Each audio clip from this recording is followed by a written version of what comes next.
Hello gorgeous people of the internets.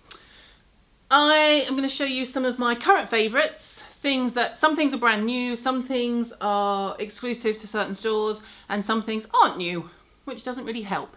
But I will make sure to put in the description box below details of where to buy and launch dates for things that aren't quite out yet. Couple of brief ones to start. Fragrance. There's two of them. This is Clinique Aromatics in black. There we go. I stumbled across this, literally stopped in my tracks in Harrods last week. Like I said, at the moment it's exclusive to them. It's like a sweet, heavy floral that could almost be an aftershave. That's a compliment in my head. I don't know if Clinique will see it that way, but I loved it. And they hand out, you know, it's so much nicer these days. Instead of being a perfume girl where you get completely sprayed to death, they spray a ribbon and you get to take the ribbon away. I slept with the ribbon on my bedside. I loved it that much. So that's Clinique Aromatics in black. I will put the date down below of the nationwide launch. This one is an old favourite that I took on holiday with me because I was sent a travel size, which is ingenious, it has to be said. If you're a fan of Frederic Malle fragrances, I didn't know they made a travel size. There you go. It looks like this. It comes like that. Completely comes away. You put that in and... Oh, wait. Look, listen. Oh. I love the clunk click. And it comes with 3 further top-ups. So that was a godsend because I do like to take a fragrance with me in my handbag and on the airplane. And obviously most of them are way too big and over the 100ml limit. So that got used a lot. Hair. A quick word on the state of my poor hair.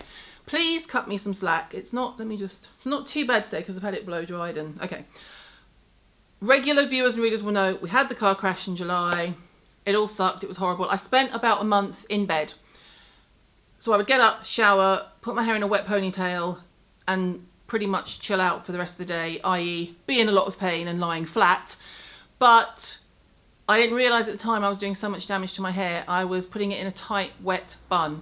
So I have breakage up here. Look, see? That makes me look a bit like Rod Stewart, frankly.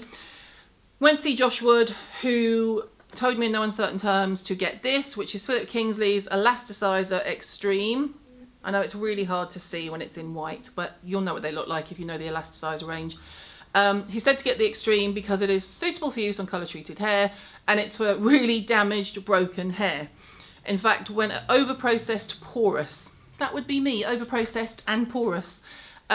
He also specifically told me to use it on my hair dry and not to use it the way the instructions say, which is on wet hair. Because if I put it on dry hair, mainly around the breakages up here, when I go to wash my hair, the product will protect it from further breakage. And so far it's working a treat, so thank you for that, Mr. Wood. I then remembered that I had this Philip Kingsley product already at home and I've started using it religiously, and it's the Trichotherapy Tricho Pro Volumising Protein Spray. Looks like that. Please focus. There we go. And again, this says to spray mid-lengths to ends to sort of protect and give it protein. I spray it all here in the Rod Stewart area. So that is fragrance, hair, and now a little time for my guilty pleasure. I like SLS free shampoos, which you'll know if you watch regularly. Because if I don't use them, my scalp doesn't like it and I get sort of like really sort of almost like sores. Grim. But I love I would say affordable, but I love a cheapo conditioner. So from the affordable side, there's Charles Worthington Thicker and Fuller Conditioner. This is new. And this is for fine to, what does it say? Fine to normal hair, which is me. I have fine hair, but I have a lot of it, if that makes sense. So it doesn't look particularly fine. Sorry, now I've got myself itching. And I've only used this a couple of times, so I'll report back. But that is an option for those of you like me who have hair that isn't perhaps as flowing and as luscious as we would like. This is my weird guilty pleasure. In the 70s, and Americans, please help me out, there was a shampoo when I was a kid and I was in junior school, primary school, kindergarten as it would have been, called something like It Smells So Good, or I Can't Believe My Hair Smells So Good. something about your hair and smelling so good, or the shampoo smelling so good. I think it was in a purple bottle, not sure, but I was obsessed with the smell when I was a child. So much so I used to make my mum wash and condition my hair every night, and I had long hair. And this reminded me of it. It's not it, but it's Alberto Balsam, Colour Bright, Natural Camellia and Orange scent. So I smelt this and immediately nicked it, as you do. I didn't actually steal anything, total disclaimer. And I love this smell. So I always go sort of mid-price to slightly more expensive shampoos, and conditioner-wise, I love a bit of a guilty pleasure. So I love that Alberto Balsam. And if you can remember what that shampoo was or conditioner was called, please let me know in the comments or tweet me or something, because it's been driving me crazy. Let's do some makeup before we do skincare. Lipstick, nice little lipstick, just one this time. This is Olivia Palermo for Ciate. It's called Velveteen, and I've got two, so I'm just going to show you this one. I don't know if you'll be able to see the detail, but that says right there on the tip, it says OP. And then on that side is the Ciate bow. Gorgeous deep berry red and really nice soft texture, not too drying. Nice work, well done. Mascara. When in doubt, go Lancome. Hypnose Volume Apporteur. Volume Apporteur. Ready to volume, okay.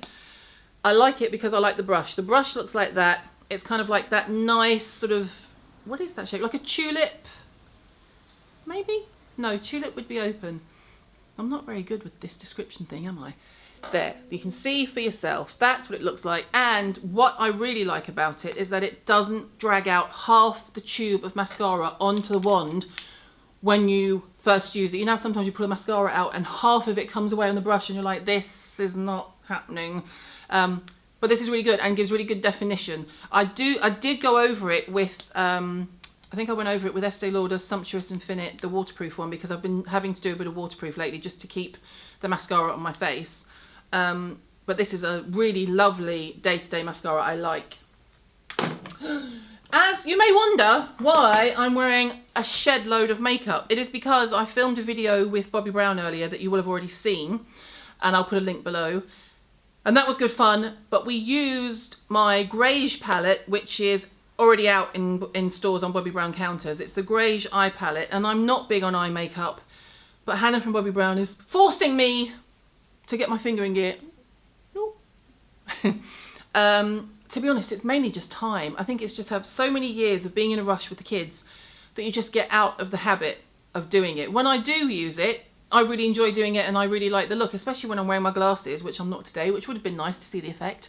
I should make more of an effort, but this made me make more of an effort. So we filmed with it, and it's the Greige palette. It looks like that.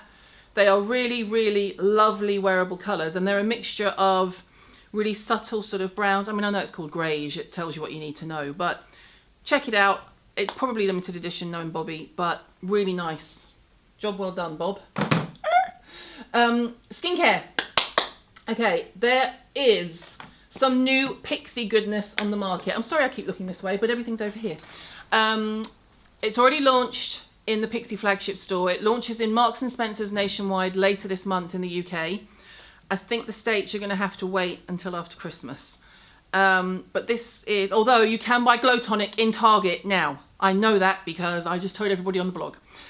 This is Skintreats, and there's an extension of the range. These are my 3 current picks that I'm using the most. So there's the Nourishing Cleansing Balm, which I don't know if you can see because the font, there we go, you have to sort of hold it at an angle. This is a really typical lovely balm that I use this one for photography, so it's not been touched.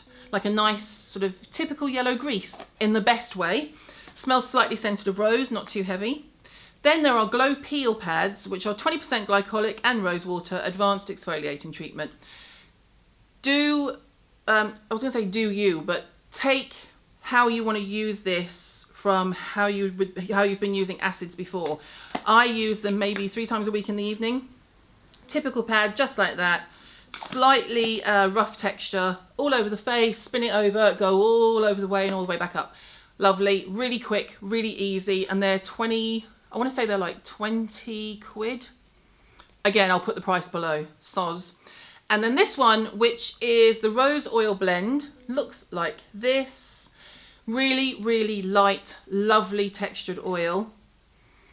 And smells nicely of rose, not of like really heavy cloying rose, which I cannot stand in skincare. It's almost like some brands think if they add more rose, you'll think it's more expensive or something. That is not the case with this. This is lush. So enjoying that. Oh, I haven't got that many left. I'm doing well. I'm trying to be quick.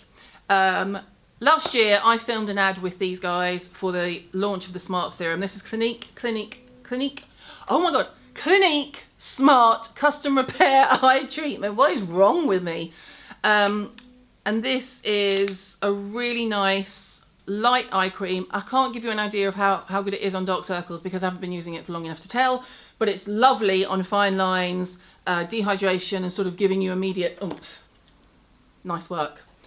Let's do 3 left. Okay, this is SK2's Midday Essence Pitera. Is it Pitera or Pitera? I'll say Pitera. And this is obviously their USP. So this is unique selling point, lingo. This Pitera is SK2's ingredient that is sort of the backbone of their range. It's the one that they sourced from SKII. And this in particular, this essence is designed to be sprayed midday just to give you another flash of their essence. Obviously being from the Far East, they're all about the essences, which I've talked about plenty before. In a spray form, so you're hydrated and it has vitamins and amino acids and minerals, and just basically a really, really souped up version, expensive version of a Cerazink, but with much more in it, just to give you an idea of where it would sit in your routine. 2 left. Let's do this one. Aerin Rose Oil. Now, I was very nicely surprised by this.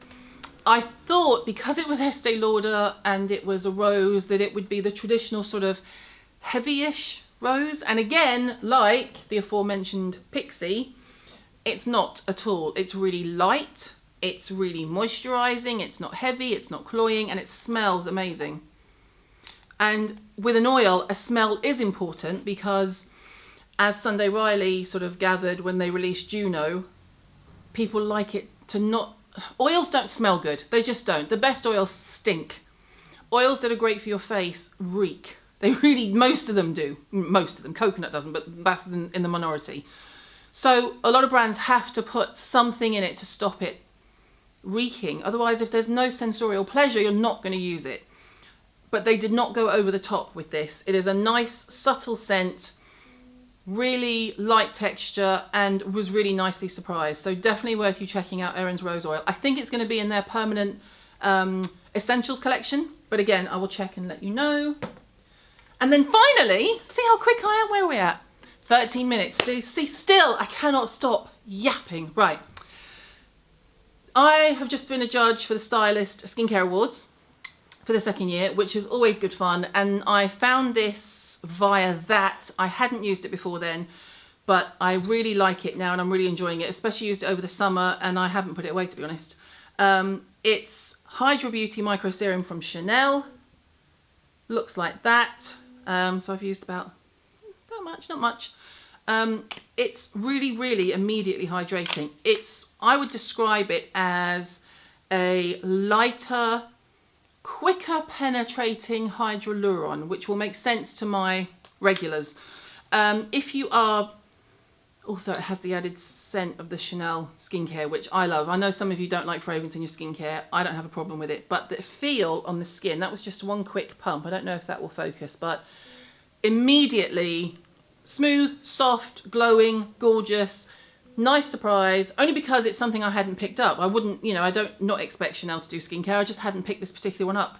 And that is, I don't know if you can see the inside, but it looks almost like it's loads of little beads of caviar, and they're the beads that burst when you put them on the skin. Love it.